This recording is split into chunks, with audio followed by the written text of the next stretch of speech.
Good morning students. पिछले video में हम लोग पिछले क्लास में जैविक वर्गीकरण के बारे में पढ़ रहे थे, जिसके अंतर्गत आप लोग को जैविक वर्गीकरण क्या है, वर्गीकी क्या है, आपको पुनः बताया जा चुका है। और उसके बाद जैविक वर्गीकरण के क्या क्या उद्देश्य है वो भी हम देख चुके हैं। ठीक है, तो आज हमको पढ़ना है अरस्तु की वर्गीकरण प्रणाली और लिनियस की वर्गीकरण प्रणाली। ठीक है, अरस्तु की वर्गीकरण प्रणाली क्या है और लिनियस की वर्गीकरण प्रणाली क्या है, उसका आज हम यहाँ पर अध्ययन करने वाले हैं। क्लियर हुआ सबको? तो याद रखेंगे अरस्तु और लिनियस की जो वर्गीकरण प्रणाली है, जीवों को बांटने का जो पद्धति है, उसको हम द्विजगत पद्धति है ना, वर्गीकरण की द्विजगत प्रणाली या फिर द्विजगत वर्गीकरण पद्धति कहते हैं। ठीक है, क्यों? क्योंकि अरस्तु और लिनियस दोनों ने ही संपूर्ण जीवों को, ठीक है, प्रकृति में पाए जाने वाले संपूर्ण जीवों को, सजीवों को जो है दो जगतों में बांटा, इसलिए दोनों के ही वर्गीकरण की प्रणाली को हम द्विजगत वर्गीकरण प्रणाली कहते हैं। ठीक है, चलिए देखते हैं कि अरस्तु की वर्गीकरण प्रणाली क्या है और लिनियस की। तो अरस्तु के वर्गीकरण प्रणाली के अनुसार अरस्तु ने, ठीक है, अरस्तु ने पृथ्वी पे उपस्थित संपूर्ण सजीवों को, संपूर्ण जीवों को दो वर्गों में विभाजित किया। ठीक है, अर्थात दो समूहों में बांटा। समझ में आ रही सबको? अरस्तु ने पृथ्वी पे उपस्थित संपूर्ण सजीवों को दो वर्गों में बांटा, दो समूहों में बांटा। पहला है पादप समूह और दूसरा है जंतु समूह। ठीक है, पहला कौन से समूह में बांटा? पादप समूह, और दूसरा उन्होंने कौन से समूह में बांटा? जंतु समूह। तो इस प्रकार से संपूर्ण जीवों को उन्होंने बाह्य आकार की लक्षण के आधार पर क्या कर दिया? दो समूहों में बांट दिया, पादप समूह और जंतु समूह। ठीक है, अब देखिए पादप समूह को उन्होंने पुनः कितने वर्गों में बांटा? 3 वर्गों में। समझ में आ रहा है? अरस्तु ने पुनः पादप समूह को 3 और उप समूहों में बांटा। ठीक है, 3 और अन्य उप समूहों में बांटा। पहला उप समूह है शाक, ठीक है, जिसको हर्ब बोलते हैं। समझ में आ रही सबको? पहला समूह शाक है, और शाक किसको बोलते हैं? तो ऐसे पादप जिनका तना कोमल होता है, अकाष्ठीय होता है और दुर्बल होता है, उसको शाक के अंतर्गत रखा गया। ठीक है, समझ में आया सबको? ठीक है, कोमल मतलब जानते हो है ना, मुलायम, नरम। अकाष्ठीय मतलब उसमें कठोरता का गुण नहीं पाया जाता है। और दुर्बल मतलब कमजोर। ठीक है, तो इसके अंतर्गत जितने भी हमारे क्या होते हैं, छोटे छोटे पौधे आते हैं, वो आते हैं। ठीक है, साग में जैसे कि आप लोग क्या ले सकते हैं, जो हमारी क्या होती है, मूली होती है, गाजर होती है, ठीक है, कद्दू होते हैं, घुड़ा होते हैं, करेला होते हैं, ये सारे क्या है, चना वगैरह सब क्या आ जाएगा, आपके साग के अंतर्गत आ जाएगा। ठीक है, साग के अंतर्गत आ जाएगा, जैसे बैगन, मिर्ची। ठीक है, तो पादप समूह क्या हो गया, समझ में आ गया? ठीक है, पादप समूह को उन्होंने पुनः 3 उप समूह में बांट दिया। पहला शाक या हर्ब, और शाक के अंतर्गत ऐसे पादप आते हैं जिनका तना कोमल, अकाष्ठीय और दुर्बल होता है। ठीक है, उदाहरण में आप लोग जानते हो, लिख लेना। उसके बाद दूसरा आता है झाड़ी जिसको हम सर्प बोलते हैं ना। तो इस प्रकार पादप समूह को हर्ब सर्प ट्री।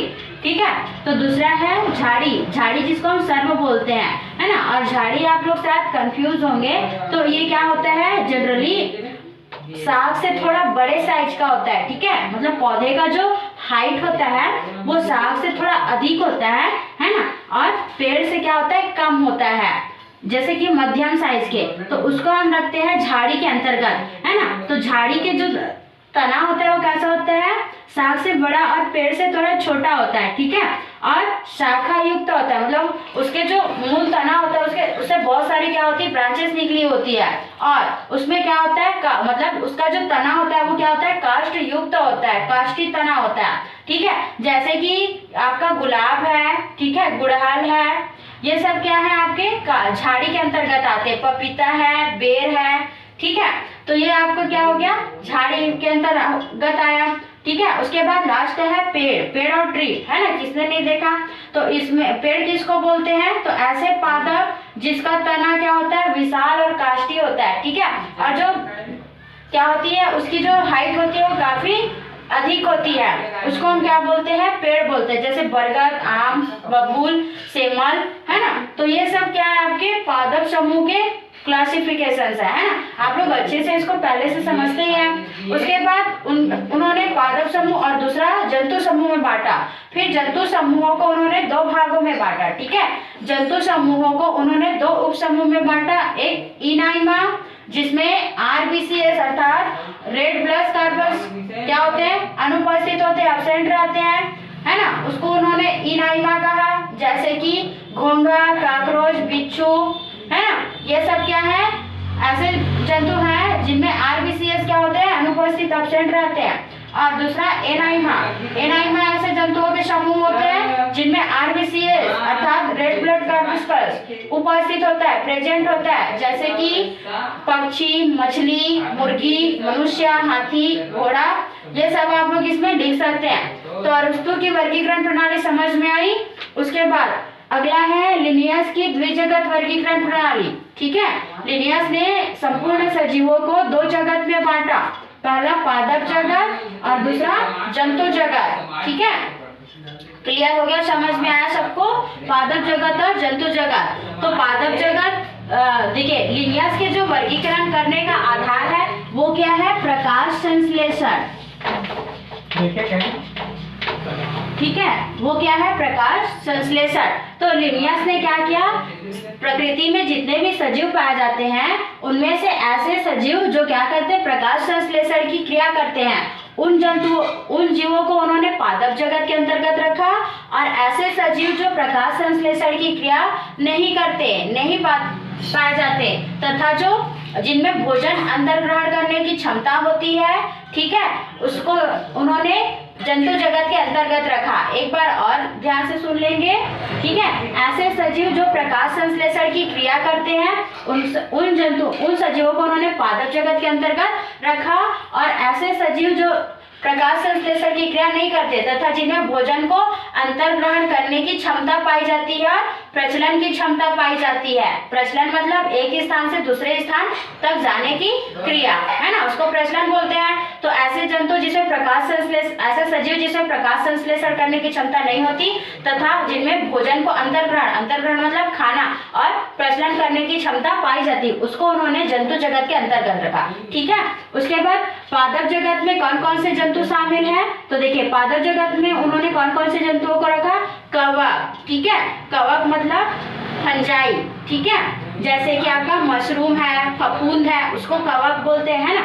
उसके बाद शैवाल, शैवाल को आप लोग जनरली जानते ही होंगे, जैसे कि जनरली आप लोग किस नाम से जानते हो, काई, है ना, तो शैवाल जिसके, ठीक है। उसके बाद आपका आता है ब्रायोफाइट्स, टेरिडोफाइट्स। ब्रायोफाइट्स और टेरिडोफाइट्स क्या है, आगे हम उसको पढ़ते जाएंगे। ठीक है, आगे, क्योंकि हमारा ये जगतों का डिटेल है, अभी इसका केवल लिनियर डायग्राम यहाँ पर आपको क्या किया जा रहा है, प्रेजेंट किया जा रहा है, बताया जा रहा है। ठीक है, तो आगे हम इसका क्या पढ़ेंगे, अच्छे से डिटेल पढ़ने वाले हैं। तो आप लोग इन नामों को याद रखिए, आगे फिर हम डिटेल पढ़ेंगे तो आप लोग फिर उसको समझिएगा। ठीक है, तो इस प्रकार से पादप जगत में उन्होंने कवक, शैवाल, ब्रायोफाइट्स, टेरिडोफाइट्स, अनावृत्त बीजी, ठीक है, अनावृत्त बीजी और आवृत्त बीजी पादप, सब अभी हम आगे के पार्ट में पढ़ने वाले हैं। ठीक है, तो थोड़ा सा पेशेंस रखिए, हम आगे सबको पढ़ेंगे।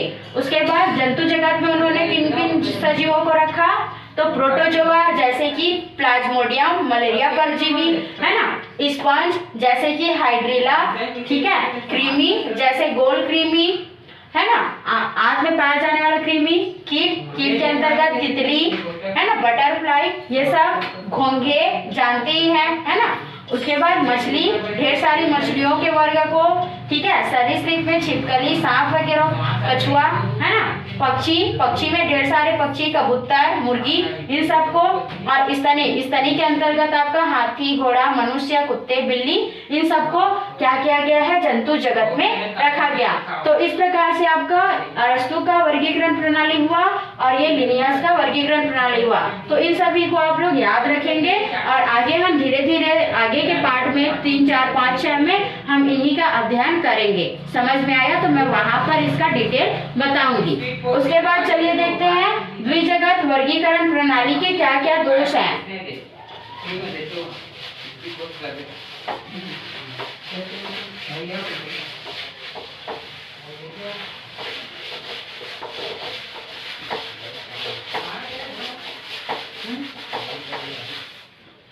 चलिए देखते हैं द्विजगत वर्गीकरण प्रणाली के दोष।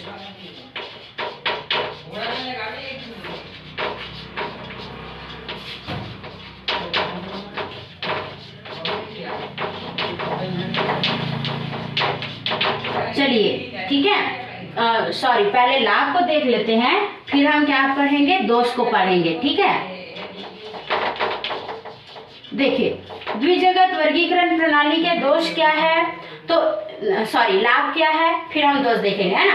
तो इसका सबसे पहला लाभ है कि इसमें संपूर्ण जीवों को दो जगतों में रखा गया है, पादप प्लस जंतु जगत। ठीक है, तो देखिए सबसे पहला लाभ क्या है, तो इसमें संपूर्ण सजीवों को पादप जगत और जंतु जगत में रखा गया है, जो एक वर्गीकरण की क्या है, सबसे सरल प्रणाली है। समझ में आया, मतलब दो ही जगत में रखते हैं जंतुओं को, है ना, तो ये वर्गीकरण करना हमारे लिए काफी सरल होता है। तो इसमें संपूर्ण सजीवों को दो ही जगत, पादप और जंतु जगत में रखा गया है, जो वर्गीकरण की बहुत ही सरल प्रकृति होती है। ठीक है, उसके बाद दूसरा ऐसे जंतु जो पादप के समान मुख्य लक्षण धारण करते हैं, उनको पादप जगत में रखा जाता है। ठीक है, मतलब पादप के समान लक्षण धारण करने वाले जंतुओं को, ठीक है, पादप के समान लक्षण धारण करने वाले सजीवों को पादप जगत में, ठीक है, और जंतु के समान लक्षण धारण करने वाले सजीवों को किसमें रखा जाएगा, तो जंतु जगत में। ये सबसे बड़ा लाभ है। ठीक है, ऐसे सजीव जो पादप के समान लक्षण धारण करते हैं, उनको पादप जगत में रखा जाएगा, और ऐसे जंतु जो जंतु के समान ऐसे सजीव जो जंतु के समान लक्षण धारण करते हैं, उनको जंतु जगत में रखा जाता है। क्लियर।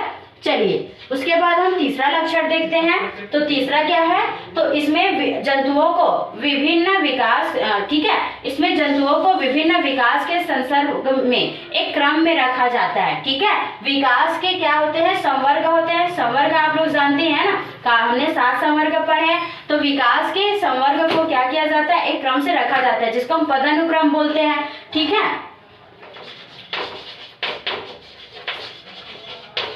चलिए उसके बाद और इसका फोर्थ लाभ क्या है, ठीक है, इसमें और फोर्थ लाभ क्या है, तो ऐसे सजीव, ठीक है, ऐसे सजीव जो क्या करते हैं, मतलब प्रकाश संश्लेषण की क्रिया करते हैं, जो कि आपका लिनियस का है ना। तो ऐसे जंतु जो प्रकाश संश्लेषण की क्रिया करते हैं, उनको पादप में रखा गया, और ऐसे जंतु जो प्रकाश संश्लेषण की क्रिया नहीं करते, उनको जंतु जगत में रखा गया।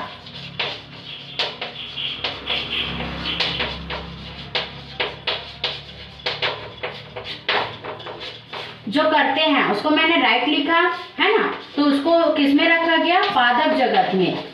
ठीक है, और जो प्रकाश संश्लेषण नहीं करते उसको किसमें रखा गया, जंतु जगत में। तो ये काफी इजी हो जाता है। ठीक है, उसके बाद और पांचवा क्या है, तो इसमें जंतुओं को समूहों में बांटने के लिए केवल बाह्य आकारिकी लक्षणों को ही महत्व दिया जाता है। ठीक है, या फिर सजीवों को उसके बाह्य आकारिकी लक्षण, बाह्य मतलब उसके शरीर की रूप रंग बनावट, ठीक है, तो बाह्य आकारिकी लक्षण के आधार पर क्या किया जाता है, जीवों को समूहों तथा उपसमूहों में बांटा जाता है। ठीक है, बाह्य आकारिकी मतलब संरचनात्मक। ठीक है,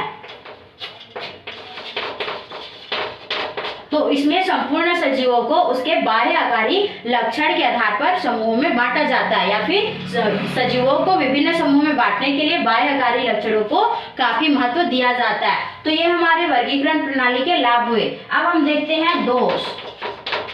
ठीक है, वर्गीकरण प्रणाली के क्या क्या दोष है, द्विजगत वर्गीकरण प्रणाली के क्या क्या दोष है, देखते हैं। तो द्विजगत वर्गीकरण प्रणाली का पहला दोष है कि इसमें एक कोशिकीय, आगे भी और डिटेल से हम जाते जाएंगे। ठीक है, अन्य प्रणाली में तो एक कोशिकीय और बहुकोशिकीय, सब जब इस नाम से परिचित हो ना, एक कोशिकीय मतलब जिनका शरीर एक कोशिका से मिलकर बना होता है, और ऐसे जंतु जिनका शरीर बहुकोशिकीय मतलब बहुकोशिका से मिलकर बना होता है ना। तो देखिए इस प्रणाली की सबसे बड़ी दोष क्या है कि इस प्रणाली के अंतर्गत, ठीक है, इस वर्गीकरण प्रणाली में एक कोशिकीय जीव और बहुकोशिकीय जीवों को एक साथ रखा गया है, ये इसका दोष है। ठीक है, उसके बाद दूसरा दोष क्या है, तो प्रोकैरियोटिक जानते हो ना, जिसके कोशिका में क्या होता है, केंद्रक की अनुपस्थिति होती है, ठीक है। और यूकैरियोटिक जिसमें एक सुविकसित केंद्रक पाया जाता है। क्लियर हुआ सबको, जानते हो ना। तो देखिए इस प्रणाली का दूसरा दोष क्या है, तो इस प्रणाली का दूसरा दोष है कि इसमें प्रोकैरियोटिक कोशिका वाले जीव और यूकैरियोटिक कोशिका वाले जीवों को साथ साथ रखा गया है, ठीक है। तो ये द्विजगत वर्गीकरण प्रणाली की दूसरी दोष है। उसके बाद इसमें इस प्रणाली में, ठीक है, अर्थात द्विजगत वर्गीकरण प्रणाली में लाइकेन, अब लाइकेन क्या है तो आगे हम इसी चैप्टर में अभी इसका डिटेल पढ़ेंगे, ठीक है। आगे हम इसी चैप्टर में इसका डिटेल पढ़ेंगे। लाइकेन एक सहजीवी है, कवक और शैवाल का सहजीवी है, ठीक है। तो आगे मैं इसको बताऊंगी, ठीक है। तो लाइकेन और स्लाइम मोल्डर, ठीक है, आगे इसको हम अभी पढ़ने वाले हैं। तो लाइकेन और स्लाइम मोल्डर के बारे में कोई जो है जानकारी नहीं दी गई, या फिर वर्गीकरण में इनको कोई स्थान नहीं दिया गया है, ठीक है। कि लाइकेन और स्लाइम मोल्डर को जंतु में रखा जाएगा या फिर पादप जगत में रखा जाएगा, इसके बारे में द्विजगत वर्गीकरण प्रणाली में कोई खास जानकारी नहीं दी गई है, ठीक है। तो ये क्या है, इस द्विजगत वर्गीकरण प्रणाली का दोष है। समझ में आया सबको, क्लियर हुआ। उसके बाद और इस प्रणाली का दोष क्या है, तो देखिए चौथा क्या है कि कवक जो होता है ना, उसमें हरित लवक मतलब क्लोरोप्लास्ट, ठीक है। हरित लवक जो कवक होते हैं, फंजाई होते हैं, उनमें क्या होता है, हरित लवक अनुपस्थित होता है, नहीं पाया जाता है ना। फिर भी उसको प्रकाश संश्लेषण, अब देखो इसमें प्रकाश संश्लेषण के लिए हरित लवक आवश्यक होता है और कवक में हरित लवक तो अनुपस्थित होते हैं। तो क्या ये प्रकाश संश्लेषण कर पाएगा, तो नहीं, ये प्रकाश संश्लेषण की क्रिया नहीं कर पाता। फिर भी इसको प्रकाश संश्लेषण करने वाले जीव अर्थात पादप जगत में रखा गया है। तो ये इस प्रणाली का बहुत बड़ा दोष है, ठीक है। तो समझ में आया द्विजगत वर्गीकरण प्रणाली के क्या क्या दोष है और द्विजगत वर्गीकरण प्रणाली के क्या क्या लाभ है। तो अच्छे से पढ़िए। आगे हम त्रिजगत और चतुर्जगत और फिर बेंथमर हुकर, जो आप लोग 5 जगत है ना, तो उसका अध्ययन करेंगे। क्लियर। तो अच्छे से पढ़ते रहिए और तैयारी करते रहिए।